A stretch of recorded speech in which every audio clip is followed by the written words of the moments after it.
আজকের সকালটা শুরু হয়েছিল একটা অন্যরকম পজিটিভিটি নিয়ে। অনেক দিনের প্ল্যান সফল করে বরের সাথে বাইক স্টার্ট দিয়ে সোজা পৌঁছে গেলাম মা মনসা দরবারে। ভক্তি, ভালোবাসা, নতুন বন্ধুত্বের একটা পারফেক্ট দিন। রোদ আর ভিড়ের দাপট ছিল কিন্তু মারাত্মক। মন্দিরের দীর্ঘ লাইন, চড়া রোদ আর হাজারো মানুষের ভিড় কোনো কিছুই আমাদের আনন্দকে দমাতে পারেনি। অনেক দূর দূরান্ত থেকে মানুষ কিন্তু এসে এইভাবে লাইন দিয়ে দাঁড়িয়ে থাকে শুধুমাত্র মায়ের দর্শন পাবে বলে আর মাকে পুজো দিয়ে নিজের শান্তি পাবে বলে। আশা করি সবাই বুঝে গেছো এটা কিন্তু কাকুর কাছে মা মনসার মন্দিরে। সত্যি কথা বলতে মা যদি না ডাকে এখানে কিন্তু যাওয়া খুবই অসম্ভব। আর দেখছো একটা লোকের মাথার উপর কিন্তু ছাতা নেই, কিন্তু রোদ ছিল কিন্তু প্রখর। কারণ মায়ের নাম তুললে এবং মায়ের মুখ দেখবে বলেই সবার এমনিতেই ঠান্ডা শান্তি চলে আসে। ফেসবুক, ইনস্টাগ্রাম সব জায়গাতে ভিডিও দেখেছি, প্রচুর মানুষ ছবি দেখে মায়ের কাছে মানত করে এসে কিন্তু নিজের ইচ্ছা পূরণ করতে পেরেছে। তাই যারা ভিডিওটা দেখছো একদমই কিন্তু স্কিপ করে চলে যেও না, আর অবশ্যই কমেন্ট করে বলে যেও জয় মা মনসার জয়। এই ভিডিওটি তোমার যদি দেখে কিছু মাকে বলো, অবশ্যই আশা করি মা তোমাদের সকলের আশা কিন্তু পূরণ করবে।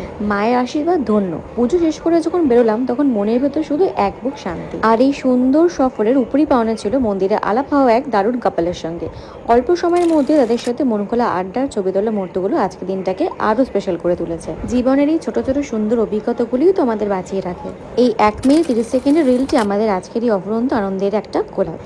মায়ের এই আশীর্বাদ সবার উপর বজায় থাকুক। জয় মা মনসার জয়।